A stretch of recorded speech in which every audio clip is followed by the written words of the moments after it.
છે બધા કથામાં પધારેલા વૈષ્ણવ ભક્તો,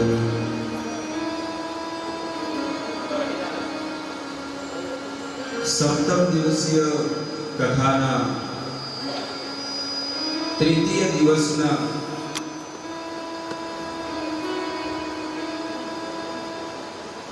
પ્રથમ સત્રની અંદર આપ સમસ્ત વૈષ્ણવ ભક્તોનું હાર્દિક સ્વાગત છે। આપણી વચ્ચે જીતુભાઈ અને એમનો પરિવાર, એમના જવાઈ બધા ઉપસ્થિત થયા છે, જેમના ઘરેથી આપણે પ્રથમ પોથી યાત્રા નીકળી તો જીતુભાઈ એમના પરિવારને નિવેદન કરું કે હરે કૃષ્ણ મંદિર દ્વારા ભગવાનની એક ભેટ સ્વીકાર કરે અને સ્ટેજ ઉપર આવે આખો પરિવાર અને એમના સગાવાલા સ્ટેજ ઉપર આવે। હરે કૃષ્ણ।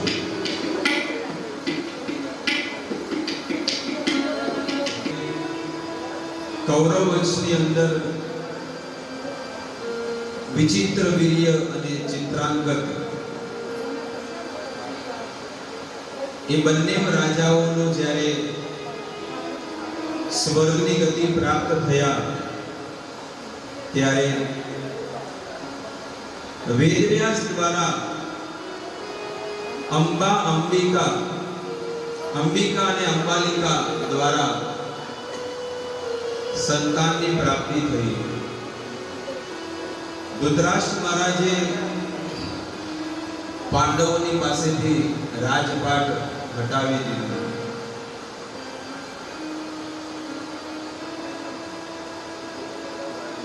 દ્રૌપદીના ચપ્પલ બગલમાં લઈ અને ભગવાન દ્વારકાધીશ ઊભા છે આમ, અને ભગવાન જ્યારે દ્વારકાધીશ ઊભા ત્યારે ભીષ્મદેવ કહે છે, હે કેશવ, आप बहुत जिद्दी है, તમે બહુ जिद्दी છો, તમે જે કહો જે છે ને સંકલ્પ કરો ને એ કરીને જ રહો છો। બોલો ભીષ્મદેવ। ભગવાન શું કહે છે? બોલો ભીષ્મદેવ, ગઈકાલે રાતે તમે વચન આપ્યું હતું કે પાંડવોમાંથી એકે નહીં રહે, અને અત્યારે તમે આ દીકરીને વચન આપ્યું કે અખંડ સૌભાગ્યવતી ભવ। આ બેમાંથી કયું સાચું? અત્યાર વાળું બ્રહ્મ મુહૂર્ત વાળું સાચું કે કાલનું રાતનું? મારું સાચું પડે કે ના પડે કેશવ, પણ આજે સવારમાં યુદ્ધમાં હું તમારું વચન તો તોડાવીને રહીશ, આ ભીષ્મની પ્રતિજ્ઞા છે। બસ આવું કીધું અને સવારે શંખ ફૂંકાણો, શંખ ફૂંક્યો અને ભીષ્મ પિતામહ ઘમાસાર યુદ્ધ કરે છે અર્જુનની સાથે। આજે સ્ફૂર્તિમાં ભીષ્મદેવ યુદ્ધ કરે છે તો એવા અતિરથી મહારથી જેમાં પંખા ફરે છે ને એમ તીર એક પછી એક તીર નીકાળે છે। અને અર્જુનને એ દિવસે એના જીવનમાં પહેલી વાર એટલો પરસેવો છૂટી ગયો અને એક ધનુષ, એક તીર અભિમંત્રિત કરીને ભીષ્મદેવે માર્યું એ અર્જુનનું ડોકું ઉડાડીને જવાનું હતું। અને ભગવાનને ખબર પડી કે આ એકાગ્નિ બાણ છે, આ એટલું બહુ ડેન્જર બાણ હતું, અને ભીષ્મદેવે અભિમંત્રિત કરીને સીધું માર્યું। ભગવાન તો રથ બહુ દૂર હતો અને ભગવાને તરત જ એમના જે 4 ઘોડા હતા ને એ 4 ઘોડાના પગને એવા દબાયા એ રથ સીધો જમીન પર આવ્યો અને એનું જે બાણ હતું ને અર્જુનના મુકુટને ઉડાડીને એ નીચે પડી ગયો, પણ અર્જુનને એક વાળ પણ વાંકો ન થવા દીધો। આ છે ભગવાન। ભગવાન કે જે મારી શરણ લઈ લે છે ને એને છેલ્લી ઘડી સુધી, જ્યાં સુધી એનું મોત ન આવે ને ત્યાં સુધી હું એની રક્ષા કરીશ, અને મર્યા પછી એને વૈકુંઠ ભગવત ધામનો અધિકારી બનાવું છે। પણ એને રોજનું થોડું થોડું ભજન કરવું પડશે, ભક્તિ કરવી પડશે, ભગવાનનું નામ લેવું પડશે। આપણને છે ને જીવનમાં બહુ પસ્તાવો થશે જો આપણે ભજન નહીં કર્યું હોય ને। સંસારની નોટો કમાણા, ધન કમાણા, સંસારના વ્યવહાર કર્યા, સમાજના વ્યવહાર કર્યા, અંત વેળાએ જ્યારે પથારીમાં પડશું ને આપણે ત્યારે આપણને આ જ કથા યાદ આવશે કે મેં ભગવાનનું ભજન કર્યું હોત ને, નામ લીધું હોત ને, તો આજે મારું મન છે ને ચોખ્ખું અને પવિત્ર બની ગયું હોત. મન કેટલું ખરાબ છે, મન કેવું ચંચળ છે, એ તો જુઓ. અંદર કેટલા ગંદા વિચારો આવે છે. હવે આવું ગંદુ મન ભગવાન લેવાના છે? આવા વ્યક્તિને કોઈ સ્વીકાર કરે? ભગવાન કે મારે ત્યાં એઠવાડો પસંદ નથી. આપણે કે ને પેલો ગામની બહાર શું હોય, બધો કચરો નાખે ત્યાં શું કહે ને, ઉકરડો. એટલે ભગવાન પણ એ જ કહે છે કે મારે વૈકુંઠમાં ઉકરડો નથી કરવો, જે અહીંયા પૃથ્વી પર છે અહીંયા ભલે ઉકરડો જ છે. એટલે પ્યોર, એકદમ ડાયમંડ, ક્લીન, ચોખ્ખા, એકદમ ચોખ્ખો થઈ જાય ને જીવાત્મા, તો જ એ વૈકુંઠમાં જઈ શકે છે. નહીંતર ફરીથી આ સંસારમાં ભટકતો રહેશે. હવે નિર્ણય, ડિસિઝન તમારે લેવાનું છે કે તમારે આ સંસારમાં રહેવું છે કે ભગવાનના ઘરે જવું છે. એ નિર્ણય તમારે કરવાનો છે. એટલા માટે મનને શુદ્ધ કરવું હોય, મન ત્રાયતે ઇતિ મંત્ર, મનને ત્રાણ કરવું હોય, મનને પવિત્ર બનાવવું હોય તો એને મંત્રનો જાપ કરવો પડશે. હરે કૃષ્ણ કૃષ્ણ કૃષ્ણ હરે હરે, હરે રામ રામ રામ હરે હરે. આવી રીતે ભીષ્મ પિતામહના, જ્યારે ભીષ્મ પિતામહે બાણ માર્યું ત્યારે ભગવાનને એ હાથ ઉપર લાગ્યું. ભગવાનના શરીર ઉપર બહુ જગ્યાએ ઘા પડ્યા, બહુ દુઃખ થયું. ભગવાનને શરીરમાંથી લોહી નીકળે છે, પણ ભગવાનને એનું દુઃખ નથી. પણ આજે એના ભક્તની ઉપર જ્યારે ભીષ્મ દેવે પ્રહાર કર્યો, ભગવાન કે આ હું સહન નહીં કરું. ભગવાન એ ઘોડાના રથ ઉપર જે બેઠા હતા ને, નીચે ઉતર્યા અને રથનું પૈડું હતું ને એ ઉપાડીને સીધા ભીષ્મદેવની ઉપર જાય છે. ભીષ્મદેવ આજે તમને નહીં છોડું. ત્યારે અર્જુન રથની નીચે ઉતર્યો કે હે અચ્યુત, હે કેશવ, હે દ્વારકાધીશ, તમે વચન આપ્યું હતું કે યુદ્ધ ભૂમિમાં શસ્ત્ર નહીં ઉપાડું, પણ આજે હું શસ્ત્ર ઉપાડીને રહીશ. અને ભીષ્મ પિતામહે શરણાગતિ સ્વીકાર કરી દીધી, છોડી દીધું કે હવે મારે યુદ્ધ નથી કરવું. તીર, ગાંડીવ, ધનુષ, તલવાર, બાણ આ બધું છે ને નીચે મૂકી દીધું અને બે હાથ ઊંચા કરીને ભગવાનને કહે છે કે મારો, તમારા હાથે મારું મોત થાય તો આ વિશ્વ બ્રહ્માંડના સૌથી ભાગ્યશાળી જીવાત્મા હું છું. આ ભીષ્મ દેવ ઇતિમતિ રૂપ કલ્પિતા વિતૃષ્ણા ભગવતી સાત્વત પુંગવે વિદુમની સ્વસુખમુપગતે વચિર્વિહર્તુમ પ્રકૃતિરૂપેયસિયત્વવ તવા. આવી રીતે ભીષ્મદેવ 11 શ્લોકની અંદર સ્તુતિ કરે છે ભગવાનની, ભગવાનને પ્રાર્થના કરે છે હે કેશવ, આ મારી બુદ્ધિ. જ્યારે અર્જુન એક પછી એક બાણ મારે છે ત્યારે ભીષ્મ પિતામહ ધરાશાયી થઈ ગયા અને ભીષ્મ પિતામહ કહે છે કે હે કેશવ, મારી એક પત્ની છે. બધા આખા સમાજની વચ્ચે શું કહે છે, મારી એક પત્ની છે, એને તમારી સેવામાં લગાવી દો. બધા લોકો કે આ ભીષ્મદેવ જો કેવા અમારા રમે છે, આખું જીવન કે હું લગ્ન નથી કર્યા, હવે કે મારી એક પત્ની છે, છેલ્લે મર્યા પછી મરવાની સ્થિતિમાં કહે છે, બોલો આ કેવા અમારા રમે છે. ત્યારે એનો ભેદ બોલે છે, એ મારી બીજી પત્ની, એ પત્ની કોણ છે, આ મારી બુદ્ધિ છે. ઇતિમતિ રૂપ કલ્પિતા, આ મારી પત્ની છે ને અલગ અલગ રૂપ બદલાવે છે, પણ એને તમારી સેવામાં લગાડી દો, તમારા ચરણોમાં લગાડી દો. ઇતિમતિ રૂપ કલ્પિતા વિતૃષ્ણા ભગવતી સાત્વત પુંગવે વિદુમની.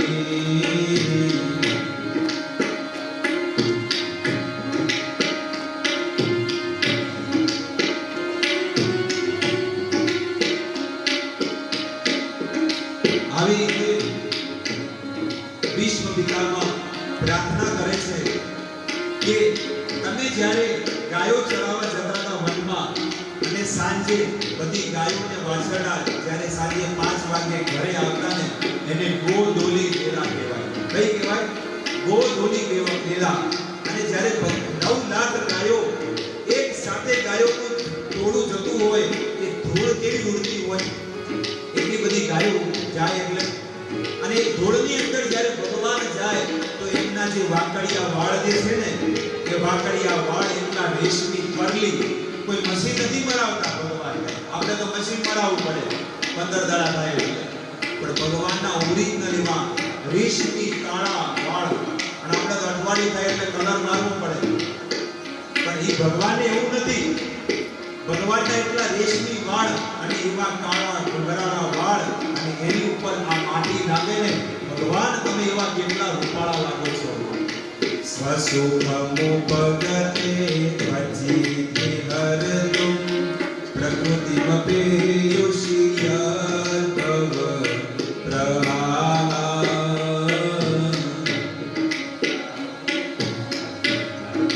હરે હરે રામ હરે રામ રામ રામ હરે હરે. એક પછી એક ભીષ્મદેવ એ બાણ સૈયા ઉપર ભગવાનને પ્રાર્થના કરે છે, સ્તુતિ કરે છે. ભક્તો, આપણી પાસે કાંઈ વસ્તુ નથી, પૈસાથી ભગવાન પ્રસન્ન નહીં થાય, મોટા મોટા સોનાની થાળીઓમાં જમાડવાથી ભગવાન પ્રસન્ન નહીં થાય, પણ આપણી પાસે એક વસ્તુ છે, સ્તુતિ, પ્રાર્થના, કે ભગવાનને આપણે પ્રાર્થના કરી શકીએ છીએ. જે કુંતી મહારાણીએ કરી, જે દ્રૌપદીએ કરી, જે ઉત્તરાએ કરી, જે ભીષ્મ પિતામહે કરી, જે ગોપીઓએ કરી, જે દ્વિજ પત્નીઓએ કરી, જે ગજેન્દ્રએ કરી, જે પ્રહલાદ મહારાજે કરી, જે ધ્રુવ મહારાજે કરી, કેટલી હું તમને કેટલી યાદ કરું, આ બધા લોકોએ ભગવાનને પ્રાર્થના કરીને ભગવાનને પ્રાપ્ત કરી રહ્યા છે. એટલા માટે એક વસ્તુ આપણી પાસે છે, પ્રાર્થના કરો. રોજ સવારમાં ભગવાન પાસે ઊભા રહીને 5 મિનિટ 10 મિનિટ ભગવાનને નિહાળો, ભગવાનના દર્શન કરો. અને ભગવાનના એક એક શરીરના એક એક અંગના દર્શન કરવા જોઈએ કે ભગવાનનું મુખ મંડળ કેવું છે, ભગવાન કેવી પાઘડી પહેરી છે, ભગવાને મોરપંખ પહેર્યો છે, કેટલા સુંદર લાગે છે, એટલા સુંદર ભગવાન છે. એક કવિ તો કહે છે કે ભગવાન કેટલા સુંદર છે, કેટલા સુંદર, અતિ સુંદર, અને બીજા બધા છસુંદર છે. બીજા બધા કેવા છે? બ્યુટી પાર્લરમાં જાય પણ સસુંદરા જેવા બહાર આવે, પૂતના જેવા બહાર આવી જાય. એટલા માટે સ્તુતિ કરો, પ્રાર્થના કરો ભગવાનને. ભગવાન પ્રાર્થનાથી જ તમારી પર પ્રસન્ન થઈ જશે. આવી રીતે ભીષ્મ પિતામહ એ સૈયા ઉપર સુદેલા છે. કેટલા દિવસ સુદેલા હતા? 56 દિવસ સુધી. 2 મહિનામાં 4 દિવસ હતા. અને એ બાણ સૈયા ઉપર મહાભારતમાં ભીષ્મ પર્વ, 18મો જે ભીષ્મ પર્વ છે ને એની અંદર આખું વર્ણન છે. અને એમાં ભીષ્મ દેવે જે સ્તુતિ કરી છે અદ્ભુત છે, વાંચવું જોઈએ ભીષ્મ સ્તુતિ. અને જે ભીષ્મ સ્તુતિ વાંચે છે ને એ નિશ્ચિત એ જીવાત્મા ભગવાનને પ્રસન્ન કરે છે. એટલા માટે ભીષ્મ સ્તુતિ ખૂબ અગત્યની છે. અહીંયા જ બાજુમાં જ આપણે અરુણ શાહનો બંગલો છે ને, એમાં મેં 7 દિવસ માત્ર આ 11 શ્લોકની ભીષ્મ સ્તુતિ 7 દિવસની કથા કરેલી. અને બહુ અદ્ભુત કથા છે. પણ આજે આપણે સંપૂર્ણ 18,000 શ્લોકનું ભાગવત લેવાનું છે. એ તો મેં તમને ખાલી એક શ્લોકની મેં તમને ખાલી વ્યાખ્યા કરી. બાકી આ 11 શ્લોક પણ એ પૂરા નહોતા કર્યા. અમે જે લોકો આ કથા શ્રવણ કરવા આવ્યા તેને ખબર હશે કે એ 11 શ્લોકે 7 દિવસમાં મેં પૂરા નહોતા કર્યા. એટલો રસ અને એટલો આનંદ એ ભીષ્મ સ્તુતિની અંદર છે. આજે ઇસ્કોન સંસ્થાની અંદર એવા ધુરંધરો પ્રચારકો છે, કથાકારો છે, જે શ્રી પ્રભુપાદજીની કૃપાથી આજે એક આ વ્યક્તિની અંદર શું કાંઈ લાયકાત છે, જે 4 ચોપડી 5 ચોપડી ભણેલો વ્યક્તિ છે અને જે અભણ વ્યક્તિ છે, આજે એ વ્યક્તિ શાસ્ત્રોના સમસ્ત શ્લોક કંઠસ્થ છે. આ બધી કૃપા કોણ કરે છે? આ ગુરુ પરંપરાની અંદર જે આચાર્યો છે ને સંતો, એ કૃપા કરે છે, બીજું કોઈ નથી કરતું. આ ગત જન્મોની કંઈક ભક્તિ છે, પુનાઈ છે, અને એના કારણે આજે ભગવાને એ ભક્તિ મને આપી દીધી. એટલા માટે તમે પણ જો પ્રાર્થના કરો ને તો ભગવાન તમને પણ ભક્તિ આપશે નિશ્ચિત. ભગવાન કે ઘર દેર હે પર અંધેર નહીં. એટલા માટે પ્રાર્થના કરવી જોઈએ. ભીષ્મ પિતામહ ધરાશય થઈ, બેટા મને તકિયું આપો. શું? ભીષ્મદેવ કે છે મને તકિયું આપો. દુર્યોધન રડે છે કે મારા દાદા જતા રહ્યા ભીષ્મદેવ, હવે હું હારી જવાનો છું. સિપાહીઓ જલ્દીથી લાવો, મોટા મોટા દેવલોકના ગાદલા લાવો, તકિયા લાવો. અલ્યા મૂર્ખ, જેને આ ગાદલું આપ્યું છે ને એ જ મને તકિયો આપશે. અને અર્જુન રોતા રોતા એ ધનુષ અભિમંત્રિત કરે છે અને 3 બાણ અહીંયા મારે છે અને વીંધી નાખે છે. આપણે તો શરીર હાજુ છે, શરીરમાં કોઈ રોગ નથી, તોય આપણે સ્તુતિ નથી કરતા. 2 ઘડી માટે વિચાર કરો કે ભીષ્મદેવના આખા શરીરે બાણ મારેલા છે, પણ તોય એ સુતેલી અવસ્થામાં પણ ભગવાનને સ્તુતિ કરે છે. કેટલા દિવ્ય હશે! 12 મહાજનોની અંદર 12 જણા ભગવાનને તત્વથી જાણે છે. એમાં એક છે ભીષ્મ પિતામહ. ભગવાનને આ ત્રિભુવનની અંદર જો તત્વથી જાણતા હોય ને તો કેટલા લોકો છે ખબર છે ના? સ્વયંભૂ બ્રહ્મા, સ્વયંભૂ નારદ, શંભુ, કુમાર, કપિલ, મનુ, પ્રહલાદો, જનક, ભીષ્મ, બલિ, વયાસકી, અહમ એટલે કે યમરાજ કે છે. એમાં આવ્યું ભીષ્મદેવનું નામ. 7 જણા ગૃહસ્થ છે અને 5 જણા બ્રહ્મચારી છે. એટલે ભગવાનને પ્રાપ્ત કરવાની સંખ્યા કોની વધારે છે? ગૃહસ્થોની છે, બ્રહ્મચારીઓ ઓછા છે. ભગવાન કે ગૃહસ્થ જીવનમાં પણ મારી પ્રાપ્તિ થઈ શકે છે, પણ મને સમર્પિત થાવ તો થાય, ઘરે બેઠા નહીં થાય. જેમ કાલે ઊંટની કથા કીધી હતી ને,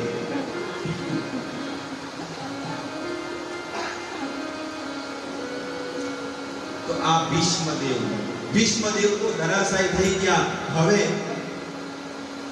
કોને સેનાપતિ બનાવે છે? દ્રોણાચાર્ય. ભીષ્મદેવ પછી દ્રોણાચાર્યને સેનાપતિ બનાવ્યા અને દ્રોણાચાર્ય કહે છે કે હે ગુરુદેવ, હવે તમારા ઉપર આખો ખેલ તમારા ઉપર નિર્ભર છે. અને ત્યારે પણ ભગવાને એવું ષડયંત્ર રચ્યું કે દ્રોણાચાર્યને પણ મરાવી નાખ્યા.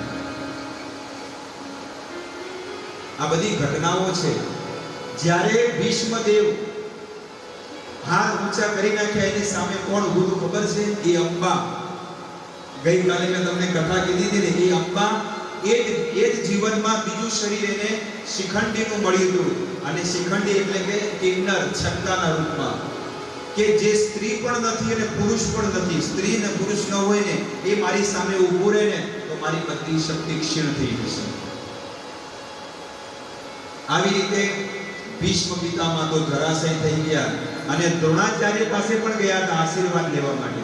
5 પાંડવો, હે ગુરુદેવ, અમને એવા આશીર્વાદ આપો કે અમને તમને મારી નાખીએ. 5 પાંડવો ગયા કે કઈ રીતે તમારું મોત થશે? ત્યારે દ્રોણાચાર્યએ કીધું કે મારો દીકરાને મરવાના સમાચાર જો કોઈ મને આપે ને તો એ જ ઘડીએ મારું મોત થઈ જશે, એટલે કે મારી શક્તિ ક્ષીણ થઈ જશે. ભગવાને અર્જુનને કીધું પેલો જે હાથી છે ને એને મારી નાખ. અર્જુન તો અર્જુને તરત મારી નાખી. હાથી તો મરી ગયો, પણ એ હાથીનું નામ હતું અશ્વત્થામા. હાથીનું નામ શું હતું? અશ્વત્થામા. અને દ્રોણાચાર્યના દીકરાનું નામ અશ્વત્થામા. હવે અહીંયા આગળ યુધિષ્ઠિર મહારાજને ભગવાન કે છે જાઓ એનાઉન્સમેન્ટ કરો, જેમ સ્પીકર લઈને કરે ને એમ એનાઉન્સમેન્ટ કરો, અશ્વત્થામા હાતા. અશ્વત્થામા હાતા એટલે હાતા એટલે મરી ગયો. અશ્વત્થામા મરી ગયો, અશ્વત્થામા મરી ગયો. એટલે દ્રોણાચાર્યના કાનમાં આ વાત પડી કે મારો દીકરો મરી ગયો. કેવી રીતે મર્યો? ન મરે, પણ કોણ બોલે છે એ મારે જોવું છે. જો યુધિષ્ઠિર બોલે તો સાચું, બીજા બોલે, આપણે બીજા બધા બોલે ને આપણો કોઈ ધડો નહીં. ખબર પડી આની વાત કોણ વિશ્વાસ કરે. એવી રીતે યુધિષ્ઠિર મહારાજ બોલે ને તો બધા લોકો વિશ્વાસ કરતા, કારણ કે ધર્મરાજ હતા. એમને ક્યારે ખોટું નહોતું બોલ્યું. એમને એમના જીવનમાં પહેલી વાર આ ખોટું બોલ્યા છે. દ્રોણાચાર્યએ પૂછ્યું, યુધિષ્ઠિર સાચું સાચું બોલો, અશ્વત્થામા મરી ગયો છે? હા, અશ્વત્થામા હાતા નરોવા કુંજરોવા. નરોવા કે નર મર્યો છે કે કુંજર મને ખબર નથી, પણ હાતા મર્યો છે. આટલું ખોટું બોલ્યા ને એમનો જે જમીન પરથી 2 ફૂટ રથ ઉપર ચાલતો હતો, ધડામ દઈને નીચે પડી ગયો રથ. આટલું ખોટું બોલ્યા. અને આપણે તો દિવસમાં 17 વખત ખોટું બોલીએ. કોઈ હોય બોલો સત્યવાદી હરિશ્ચંદ્ર, ઊભા થઈ જાઓ.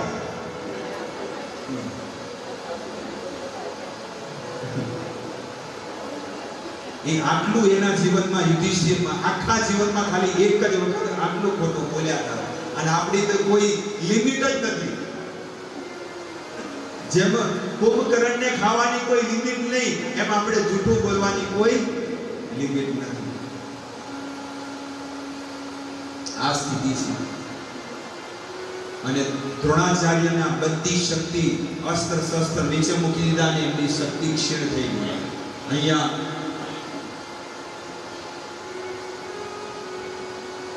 દ્રોણાચાર્યને અર્જુન એક પછી એક તીર મારે છે અને એ દ્રોણાચાર્ય પણ સ્વર્ગની ગતિ પ્રાપ્ત કરી લીધી.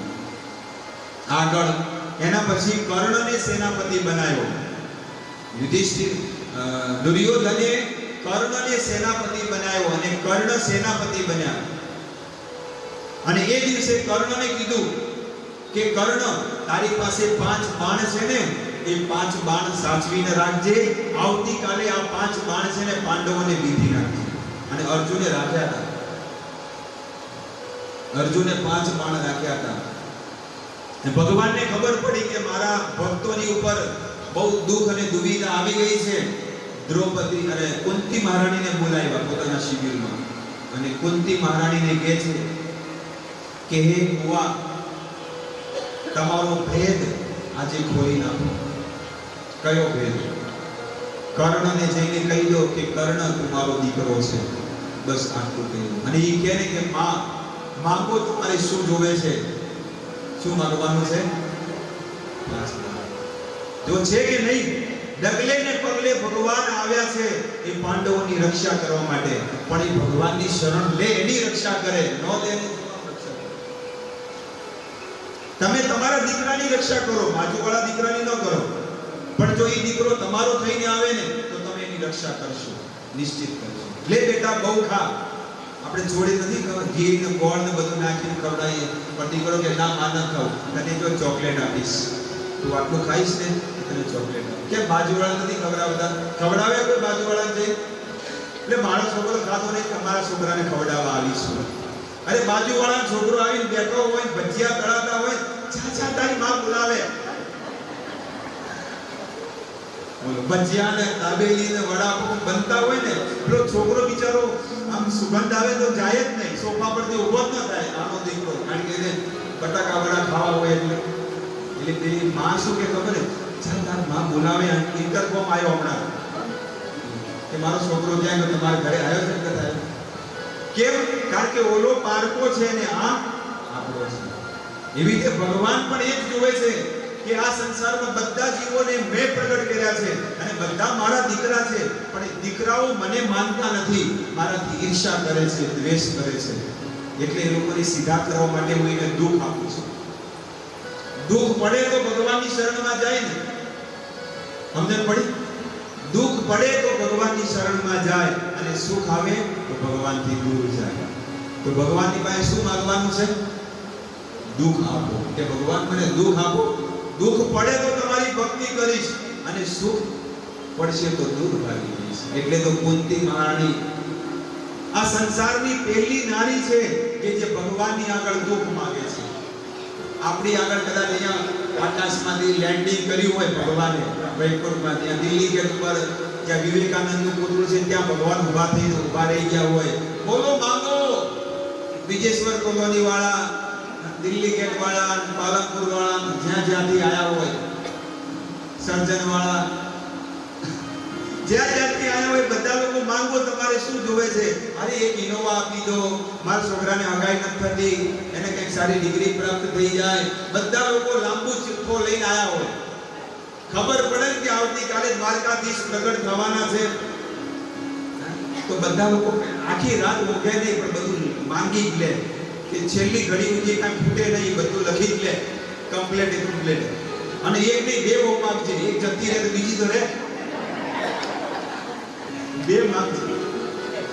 દીકરો એમ કે એક જતી રહે બીજી તો રહે, અને બધું લાંબુ લિસ્ટ લઈ અને ભગવાન પાસે માંગે. પણ કુંતી મહારાણીએ જે માંગ્યું છે ને, કુંતી મહારાણી કહે છે કે મને દુઃખ આપો. વિપદ સંતુ ન શશ્વત તત્ર તત્ર જગત ગુરુ. હે જગત ગુરુ, હે જગતના નાથ, તમે મને દુઃખ આપો. કેમ? સંસારના લોકો તો સુખ માંગે છે અને તમે દુઃખ માંગો છો. હે પ્રભુ, જ્યારે અમારા જીવનમાં દુઃખ પડ્યું છે ત્યારે તમે હાજર છો, એટલા માટે અમને દુઃખ જ આપો. અમારે સુખ નથી જોઈતું, દુઃખ જોવે છે. જેના જીવનમાં જેટલા વધારે દુઃખ છે અને ભક્તિ છે, સમજી લેવું જોઈએ કે ભગવાનની કૃપા છે. અને જેના જીવનમાં દુઃખ જ છે અને ભક્તિ નથી અને સુખ નથી, આ સંસારમાં એ સૌથી મોટો દુર્ભાગ્યશાળી જીવ છે. દુઃખ પણ હોવું જોઈએ, પણ સાથે ભક્તિ પણ હોવી જોઈએ કે ભગવાન સારું થયું, તમે મને દુઃખ આપ્યા અને દુઃખ મળ્યું છે એટલે હું તમારી ભક્તિ કરું છું. જો સુખ હોત ને તો હું તમારી ભક્તિ ન કરતો હોત, હું તો ક્યાંક હવામાં ક્યાંક ઉડતા હોત. છે ને આ સંસારનો આવો જ નિયમ છે. એટલે જેટલું ધન આવશે ને એટલું આપણે ભગવાનથી દૂર જશું, અને જેટલું ધન સંસારની બધી વસ્તુઓ છૂટી ગઈ તો સમજી લીજો કે ભગવાન આપણને સ્વીકાર કરવાના છે. એટલે ભગવાનની ભક્તિ કરો, ભગવાનનું નામ લો, સ્મરણ કરો, ચિંતન કરો. રાતે જ્યારે ઊંઘો છો તો ઊંઘમાં પણ 2 કલાક સુધી 1 કલાક સુધી કોઈને ઊંઘ નથી આવતી, પણ એ ઘડીએ ભગવાનનું સ્મરણ કરતું રહેવું જોઈએ. ભગવાનની માટે રોવું જોઈએ કે હે ભગવાન, હું ક્યાં આ જગતમાં આવીને ફસાણા છું. હું તમારી ભક્તિ કરીને બસ તમારી પાસે હું આવી જાઉં અને તમારું ભજન કરું બસ રાત દિવસ. ભાગવત તો દરેક જગ્યાએ થતા હોય, કથાઓ તો બધી જગ્યાએ થતી હોય, પણ વાસ્તવિકમાં આ જે ઓરિજિનલ ભાગવત છે, ભાગવત આને કહેવાય કે ભગવાનની વિશુદ્ધ લીલા કથાઓ. શેર ગાતા હોય, કવાલીઓ ગાતા હોય, ફિલ્મના ગીતો ગાતા હોય અને ભાગવત સપ્તાહ પૂરી કરી નાખે બધા તાળીઓ વગાડે, વાહ કથાકાર હારી કથા કરી. પણ ઉતર્યું કેટલું? ડાયરા વાળા આખી રાત ડાયરા ગાય અને એ ભગવાનના ભજનો ગાતા હોય, આખી રાત માથા ઘૂંટતા હોય બધા. પાપ તારો પર ખાય જાડેજા, પણ હવારે તો એક વિડીયો ફૂંકતા હોય, એક ચલમો ફૂંકતા હોય, એક દારૂ પીતા હોય. કારણ કે જે ગાવા વાળો, જે બોલવા વાળો છે ને, એ પેક માર્યા વગર એક શબ્દ બોલી નથી શકતો. જેના જીવનમાં આચરણ છે, જેના જીવનમાં શુદ્ધતા છે અને એ કથા કરે તો નિશ્ચિત આપણું હૃદય પરિવર્તન થશે, એ ગેરંટી છે. આ શાસ્ત્રનું પ્રમાણ છે. પણ આ સંસારના વ્યક્તિઓ એટલા કહેવાય કે ઉતરી ગયેલા કક્ષાના લોકો છે કે જે લોકો પિક્ચરના હીરો ને હિરોઈન છે, જેને મોઢામાં માંસ ભરેલું છે, દારૂ પીધેલો છે, જે લોકો પરસ્ત્રી ગમન કરે, જે લોકો જુગાર રમે અને એ લોકો જેવું બોલે એવા સંસારના બધા લોકો કરે છે કે નહીં? મોટા મોટા ફિલ્મના હીરો હિરોઈનો બધા એ લોકો બધા એવું કર્મ કરે અને બીજા કોઈ કરે? જો સાધુઓ બિચારા રાત દિવસ શાસ્ત્રની વાતો કરે પણ કોઈને ગમતી નથી. પણ અહીંયા તમે જુઓ, અહીંયા કોઈને ન ગમે, પણ પેલો ફિલ્મના હીરો હિરોઈન હોય ને તો એ બધાને ગમે. એ જેવો ટી-શર્ટ પહેરે તો અહીંયા પણ એવું ટી-શર્ટ પહેરે, એ જેવા કપડાં પહેરે, જેવું ખાય, જેવી સ્ટાઇલ, જેવી ગાડીઓ લાવે, એ બધા લોકો કરે. આ સંસારમાં આવો નિયમ છે. એટલા માટે સાધુ સંતો જે બોલે, શાસ્ત્ર જે બોલે અને અને ભગવાન જે કહે છે ને એવું કર્મ કરવું જોઈએ. ભગવાન માટે જીવન જીવવું. આપણને કદાચ ઘરે બેઠા કાંઈ ન આવડે તો નાની નાની બુકો છે અહીંયા સ્વામી પ્રભુપાદજીની, એવી બુકો ગ્રંથો લઈ જાઓ અને ઘરે ઘરે જઈને એનો પ્રચાર કરવો જોઈએ કે તમે આ બુકો વાંચો અને ભગવાનની ભક્તિ તરફ વળો. જ્યારે તમે ભગવાનની ભક્તિ કરશો, ભગવાનની વાણીનો પ્રચાર કરશો ને તોય તમે તરી જશો. કારણ કે ગીતામાં ભગવાન કહે છે કે મારી વાણીનો જે પ્રચાર કરે છે ને એ વ્યક્તિ આ સંસારમાં મને બહુ પ્રિય છે. એટલા માટે ભક્તો શું કરે? એ ભગવાનની વાણીનો પ્રચાર કરે છે. ય ઇદમ પરમમ ગુહ્યમ મદ ભક્તેસ્વપી ધ્યાસ્યતિ. ભગવાન અર્જુનને કહે છે કે હે અર્જુન, ય ઇદમ પરમમ ગુહ્યમ, આ શાસ્ત્રોનું જ્ઞાન જો કોઈ મારા ભક્તોને વિતરણ કરે છે તો હે અર્જુન, એનાથી પ્રિય મને આ સંસારમાં બીજો કોઈ નથી. એટલા માટે ભગવાનની વાણીનો પ્રચાર કરવો જોઈએ. પહેલા પોતે જ્ઞાન પ્રાપ્ત કરો. નાની નાની બુકો અહીંયા પડી છે, એ બુકો લેવી જોઈએ. ભાલ ઉપર તિલક કરવો જોઈએ. દરેકના મસ્તક ઉપર તિલક હોવો જોઈએ. આ તિલક એ નિશાની છે. તમે જુઓ કે અહીંયા તો લોકો શું કહેવાય કે અહીંયા માથા ઉપર ઘણા લોકો સિંદૂર લગાવે, ઘણા લોકો નથી લગાડતા. પણ મહારાષ્ટ્રમાં અને યુપી બિહારમાં બધી લોકો શું કરે? અને સિંદૂર ન લગાવે ને એને શું કહેવામાં આવે? એ કઈ નારી છે? વિધવા નારી ગણવામાં આવે છે. એવી રીતે શાસ્ત્ર કહે છે કે જેને આટલો સુંદર મનુષ્ય અવતાર મળ્યો છે અને જો એ સુંદર મનુષ્ય અવતારમાં પણ જો ભગવાનનો તિલક નથી કરતો ભાલ ઉપર, તો એ પણ કોણ છે? ચાહે સ્ત્રી હોય કે પુરુષ હોય, એ કોણ છે? એ વિધવાની સમાન છે. તો ભાલ ઉપર તિલક અને ગળામાં તુલસીની માળા હોવી જોઈએ. પેલું ભજન ગાય છે ને, મેં તો તુલસીની માળા પીરું મોરી માં, મારું મન લાગ્યો ફકીરને. તુલસીની માળા પીરું મોરી માં, મારું મન લાગ્યું ફકીરને.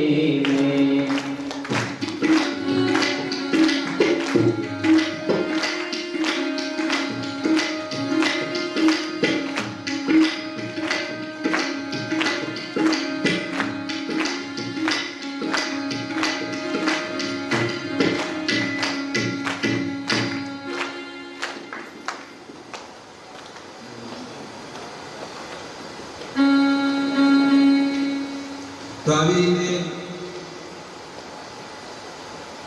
દ્રૌપદી પ્રાર્થના કરે છે અને કર્ણની પાસે ભગવાન કુંતી મહારાણીને કર્ણની પાસે મોકલે છે કે જાઓ એ ભેદ ખોલી દો કે બેટા તું મારો દીકરો છે.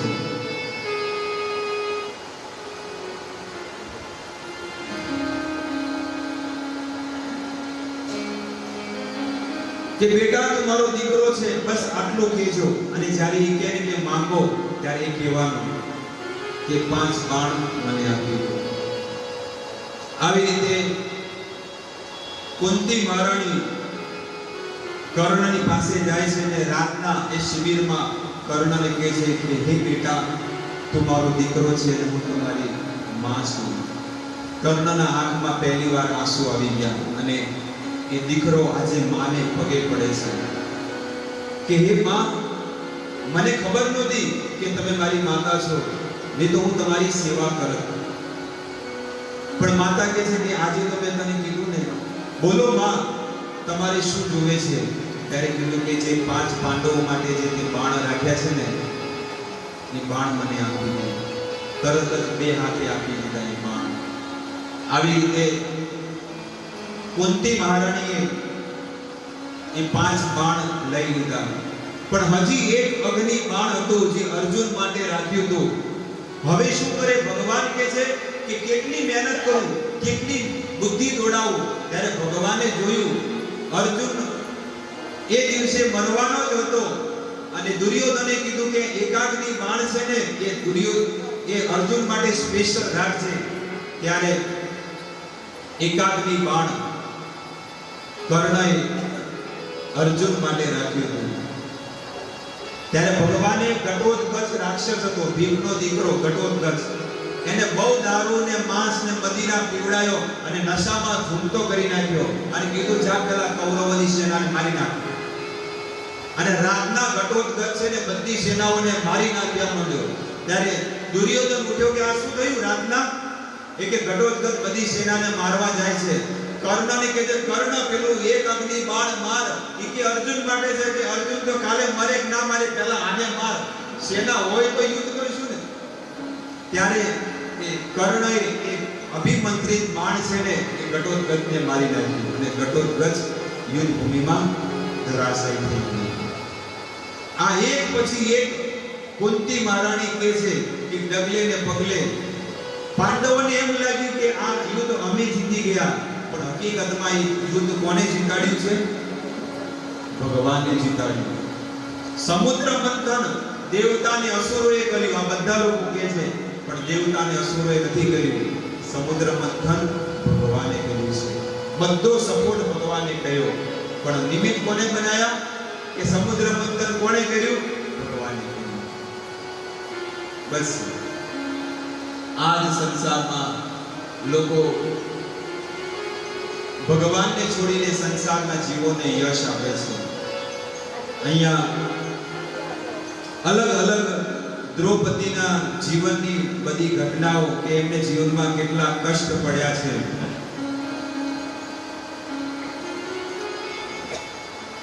દ્રૌપદી, કુંતી મહારાણી, ઉત્તરા, આ બધા લોકો પ્રાર્થના કરે છે અને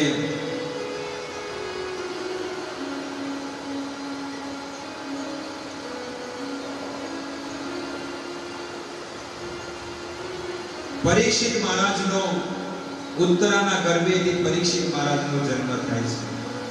પણ એના પહેલા સુદ ગોસ્વામી દ્વારકા લીલા કહે છે કે દ્વારકા નગરીમાં ભગવાને 16,108 રાણીઓની સાથે સુંદર જીવન જીવતા હતા અને 129 વર્ષ જ્યારે પૂરા થયા ત્યારે ભગવાને વિચાર કર્યો કે મારી લીલા હવે સંપન્ન થઈ ગઈ, હવે હું મારા ધામમાં જાઉં. તો ભગવાન તો પોતાના ધામમાં જતા રહ્યા અને પાંડવોને ખબર પડી કે ભગવાન હવે ગોલોક વૃંદાવન ધામ વૈકુંઠ પહોંચી ગયા, તો અમારે હવે આ સંસારમાં રહીને શું કરવું છે? ત્યારે આ સાચી વાત છે કે ખોટી વાત છે? અર્જુન દ્વારકામાં જઈને જોઈને આવો. દ્વારકામાં જ્યારે ખબર પડી કે ભગવાન તો ભગવત ધામ પહોંચી ગયા છે. પ્રભાસ ક્ષેત્રની અંદર યદુઓનો વિનાશ કરાવી અને ભગવાન પોતાના ધામમાં જતા રહ્યા. અને જંગલના માર્ગે જ્યારે અર્જુન જ્યારે પાછો આવતો તો રિટર્ન, ત્યારે અમુક કોલ ભીલ જે આવે ને એવા નાના નાના બાળકોએ અર્જુનના બાણ, ધનુષ અને બધું તોડી નાખ્યું અને અર્જુનને બંદી બનાવી નાખ્યો. એ દિવસે અર્જુનને ખબર પડી કે હું એક અર્જુન છું કે એક ધનુષના ટંકારથી મેં શિવજીના ધનુષને પરાસ્ત કરી નાખ્યો. એક પશુપશાસ્ત્રથી મેં ઘણા બધા લોકોને મારી નાખ્યા હતા. આજે યુદ્ધ ભૂમિમાં બધાને મારી નાખ્યા, પણ આજ ધનુષથી એક કોલ ભીલના બાળકોને હું ન મારી શક્યો. કેમ આવું થયું? ત્યારે અર્જુને વિચાર કર્યો કે યુદ્ધને જીતાડવા માટે ભગવાનનો હાથ હતો. ત્યારે અર્જુનને ખબર પડી અને અર્જુન જ્યારે ઘરે ગયો હસ્તિનાપુર એટલે બધાને કીધું, 5 ભાઈઓને 4 ભાઈઓને કહે છે. આપણને એમ લાગ્યું કે આપણે યુદ્ધ જીત્યા છીએ, પણ આપણે યુદ્ધ નથી જીત્યા. યુદ્ધ જીતાડવામાં તો ભગવાનનો હાથ છે. એ વાત આજે મને ખબર પડી. આવી રીતે 5 પાંડવો પણ હસ્તિનાપુરનું રાજપાટ પરીક્ષિત રાજાને સોંપી અને પોતે હિમાલયમાં ગયા. હિમાલયમાં પ્રયાણ કર્યું. હિમાલયમાં બહુ ઠંડી પડે અને ત્યાં જઈને તપસ્યા કરી અને એ લોકો ભગવત ધામ પહોંચી ગયા. આજે પણ એ રસ્તો છે કે જ્યાં આગળ યુધિષ્ઠિર મહારાજે જે માર્ગે ગયા હતા ને એ રસ્તો આજે પણ છે. સપ્તઋષિ ઘાટ. જેવા તમે હરિદ્વારમાં જાઓ ને કચ્છી આશ્રમ, એની બાજુમાં સપ્તઋષિ ઘાટ છે અને ત્યાં આગળથી ઋષિકેશ તરફ એ લોકોએ પ્રયાણ કર્યું. હિમાલય છેલ્લી ઘડી જો વિતાવી હોય ને તો હિમાલય અને હરિદ્વાર અને વૃંદાવનમાં વિતાવી જોઈએ, ભગવાનના ધામમાં, ભગવાનના ઘરે. ઘરે મરો તો શું થાય? શું બને? ઘરે મરે તો શું થાય? ભોગ બને, ભોગ પૂર્વત થાય. એટલા માટે ઘરની બહાર ભગવાનના ધામમાં. मरना भलो विदेश में जहान अपनो कोई. एक कवि के से मरना भलो विदेश में जहान अपनो कोई, जंतु जनावर खाए महा महोत्सव होय. आ शरीर ने जंतु जनावर खाए, आ પછી કાયા તો ભલે પડી રહેતી, પણ આપણું મન ભગવાનમાં છેલ્લી ઘડીએ લાગેલું હોય ને. પેલું ભજન ગાય છે ને, સમય મારો સાધ જેવાલા, કરું હું તો કાલા વાલા. બસ, સમય મારો સાધ જેવાલા, કરું હું તો કાલા વાલા. જીવનની અંત ઘડી એ જ આપણા જીવનમાં સાચું પેપર છે. અત્યારે ભલે ગમે તેમ જીવન જીવતા હોય, પણ છેલ્લી ઘડી એ સાચું પેપર છે આપણું. અત્યારે તો આપણું એવી માનસિક ધારણા છે કે આપણાથી એક ધન પણ નથી છૂટતું. જો એક 10 રૂપિયા પણ જો કોઈના પડી જાય રસ્તામાં, તો પાછો એ વ્યક્તિ રિટર્ન આવે અને જોવે ક્યાં પડી ગયા 10 રૂપિયા. ધર્મમાં જો 1 રૂપિયા પણ જો કોઈને દેવો હોય તો એની નાની મરી જાય છે. એટલે આ સ્થિતિ છે આ સંસારની. હવે એને એ ક્યાં એને મનમાં ભગવાન યાદ આવવાના છે? બસ ધન ધન ધન કરતો હોય, છેલ્લી ઘડી સુધી ધનમાં જ આસક્ત રહેતો હોય, એને ક્યાં પ્રભુ યાદ આવવાના છે?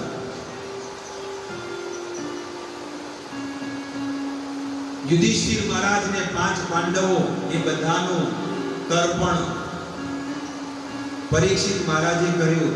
એક સમયની ઘટના, પરીક્ષિત મહારાજ વિજય કરવા માટે એટલે કે જંગલમાં જ્યારે ગયા ત્યારે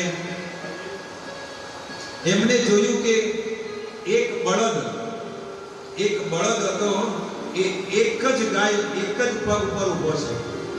3 પગ એના કોઈ કાપી નાખ્યા છે, 3 પગ.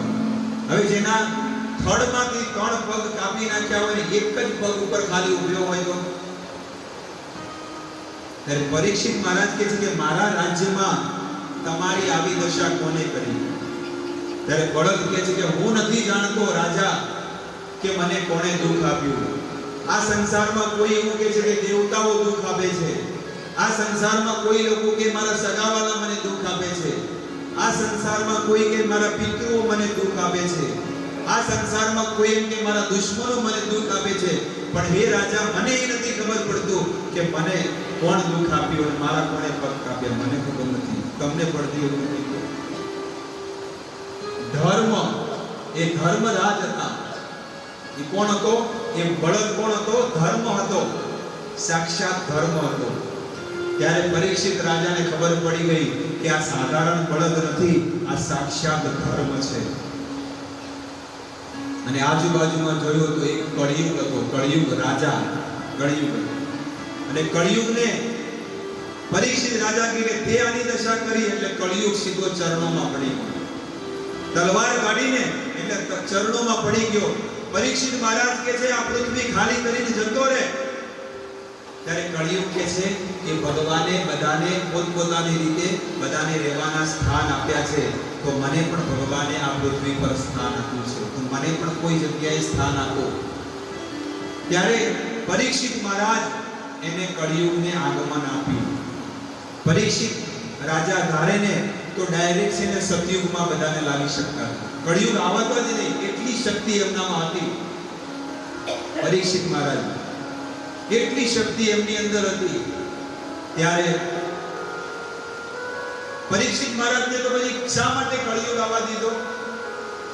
પરીક્ષિત મહારાજે બધાએ જોયું કે સતયુગની અંદર 1 લાખ વર્ષ સુધી ભજન કરવાનું થાય. ત્રેતા યુગમાં 10,000 વર્ષ, દ્વાપર યુગમાં 1,000 અને કળિયુગમાં 50 વર્ષ. સૌથી ફાયદો કયા સતયુગમાં ફાયદો છે કે કળિયુગમાં? કળિયુગમાં માત્ર 50 વર્ષ, અને એમાંય 25 વર્ષ તો ઊંઘવાનું જ છે. રાતે જઈને 10 વાગે હોઈ જાય, સવારે 8 વાગે ઉઠે, એટલે 10 કલાક તો ઊંઘે, એટલે અડધી જિંદગી તો ઊંઘવામાં જ જાય. અડધી જિંદગી તો ઊંઘવામાં જ માણસની જાય, અને અડધી જિંદગી વચ્ચે એમાં સંસારના વ્યવહાર કરવામાં, રૂમાલ લઈ જવાનું લોકાય. તમે જાઓ તો મને લઈ જાજો. કઈ કાઢવાના છે? ક્યારે કાઢવાના છે કહેજો, ત્યારે જઈએ, એટલે બેઠું રહેવું પડશે. જ્યારે કાઢવાના હોય ત્યારે આવશો. કંટાળી ગયા છે બધા, આમ ત્રાસી ગયા છે કે કરવું શું હવે, જાવું પડે એમ છે. સમાજમાં રહીએ આમ કેવું કે ગળા ઉડી ભરાઈ ગયા છે, પણ કે કોને? થોડો ફોન આવે એટલે જાવું જ પડે, ના જાય તો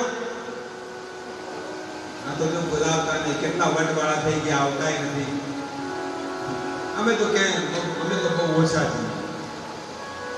સમાજમાં, પરિવારમાં, કુટુંબમાં, ગામમાં બધું છે, ગૃહસ્થમાં જ છે, એવું નથી. પણ હવે લોકોએ મગજમાં ફિટ કરી દીધું છે કે આવે સાધુ બની ગયા છે એટલે સંસારમાં બહુ ઓછું ધ્યાન આવે, એટલે કે જવા દે, એમની વાત જવા દે, બીજું આગળ બોલો. તમને પડી? એટલે ગૃહસ્થમાં રહેવાનું છે, પણ એટલા નથી ડૂબી જવાનું, એટલા આસક્ત નથી જવાનું કે તમારે ભગવાનને પણ તમે ભૂલી જાઓ.